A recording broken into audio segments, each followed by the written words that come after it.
want justice. No justice, no rest. আমাৰ দাবি মানিবই লাগিব। অমানৱীয় উচ্ছেদ বন্ধ কৰিবই লাগিব। অমানৱীয় উচ্ছেদ বন্ধ কৰিবই লাগিব। শিশু অধিকাৰ সৰ্বত্ৰ নচলিব।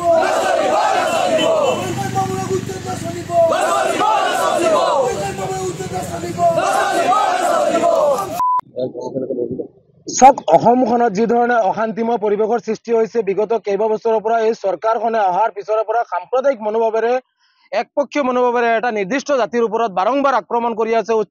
উচ্ছেদৰ নামত অমানৱীয়ভাৱে উচ্ছেদ কৰি শিশু অধিকাৰ খৰ্ব কৰা হৈছে, ছাত্ৰ ছাত্ৰী অধিকাৰৰ পৰা বঞ্চিত হৈ আছে, ভাৰতীয় সংবিধানে দিয়া মৌলিক অধিকাৰৰ পৰা বঞ্চিত কৰি আছে। বিগত দিনত যিবোৰ অবৈধভাৱে উচ্ছেদ কৰিছে, উচ্ছেদৰ আজিৰ দিন পৰ্যন্ত 4 বছৰ 5 বছৰ হৈ গ'ল, আজিৰ দিন পৰ্যন্ত সেইসকলক সংস্থাপনৰ ব্যৱস্থা কৰা নাই। পুনৰাই অসমৰ বিভিন্ন প্ৰান্তত, গোৱালপাৰাৰ পৰাকে আদি কৰি বিভিন্ন প্ৰান্তত অমানৱীয়ভাৱে ধৰ্মীয় সংখ্যালঘু লোকসকলক উচ্ছেদ কৰি আছে। আৰু এই উচ্ছেদৰ ফলত হঠাৎ জাননী প্ৰেৰণ কৰি উচ্ছেদ কৰাৰ ফলত বিভিন্ন ধৰণৰ হাৰাশাস্তিৰ সন্মুখীন হ'বলগীয়া হৈছে। শিশু অধিকাৰ খৰ্ব হৈ আছে, আবাল বৃদ্ধ বিদ্যা মুকলি আকাশৰ তলত বসবাস কৰিবলগীয়া হৈ আছে, ছাত্ৰ ছাত্ৰীসকলৰ শিক্ষাৰ অধিকাৰৰ পৰা বঞ্চিত হৈ আছে। গতিকে আজি আমচু কেন্দ্ৰীয় সমিতিৰ নিৰ্দেশ মৰ্মে অসমৰ প্ৰতিখন জিলা সমিতিৰ লগতে আজি আমি হোজাই জিলা সমিতি জিলা আয়ুক্ত কাৰ্যালয়ৰ সন্মুখত প্ৰতিবাদী কাৰ্যসূচী হাতত লৈছো। আৰু আমি মুখ্যমন্ত্ৰী হিমন্ত বিশ্ব শৰ্মালৈ স্মাৰক পত্ৰ প্ৰেৰণ কৰাৰ সমান্তৰালভাৱে আপোনালোকৰ জৰিয়তে স্পষ্টভাৱে সকীয়াই দিব বিচাৰিছো, এনেধৰণৰ অমানৱীয় উচ্ছেদ কৰি মুছলমান লোকসকলক যি ধৰণে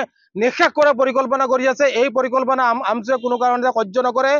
আমাৰ দাবীসমূহ যদি নামানে, আগন্তুক দিনত ইয়াতকৈ ভয়ানকভাৱে প্ৰতিবাদী কাৰ্যসূচী হাতত ল'ম। কোনো কাৰণতে সংবিধানে দিয়া অধিকাৰ খৰ্ব কৰা কাৰ্য, এই সাম্প্ৰদায়িক চৰকাৰখনৰ যি মনোভাৱ, এই কাৰ্য আমি কৰিবলৈ নিদিও।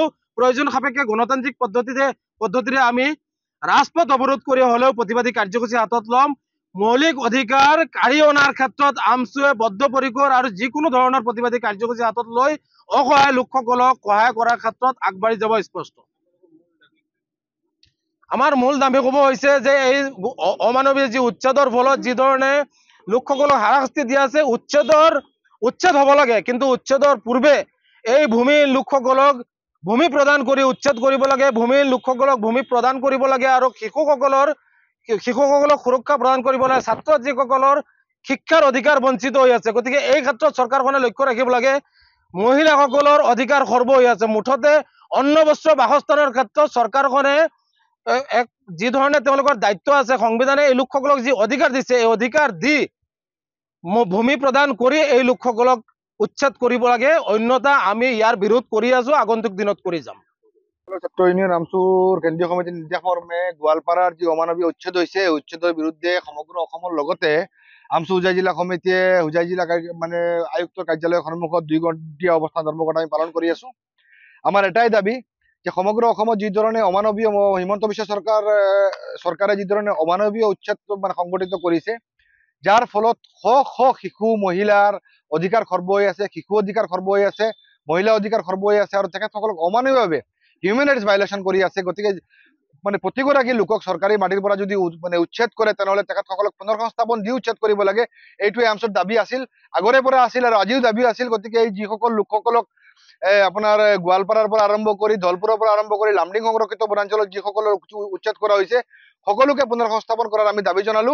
আৰু এই দাবীৰে আমি আজি 2 ঘণ্টীয়া অৱস্থান ধৰ্মঘট পালন কৰি অসমৰ মাননীয় মুখ্যমন্ত্ৰী মহোদয়লৈ স্মাৰক পত্ৰ প্ৰেৰণ কৰিলো।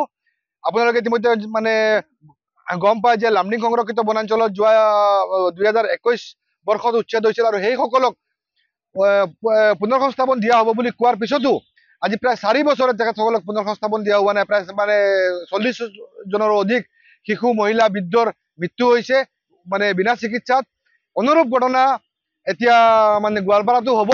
গতিকে এই ক্ষেত্ৰত চৰকাৰে উচিত পদক্ষেপ গ্ৰহণ কৰি উচ্ছেদিতসকলক পুনৰ সংস্থাপন, প্ৰকৃত ভূমিহীন লোকসকলক পুনৰ সংস্থাপন দিয়াৰ বাবে আমচু হোজাই জিলা সমিতিৰ ফালৰ পৰা দাবী জনালো।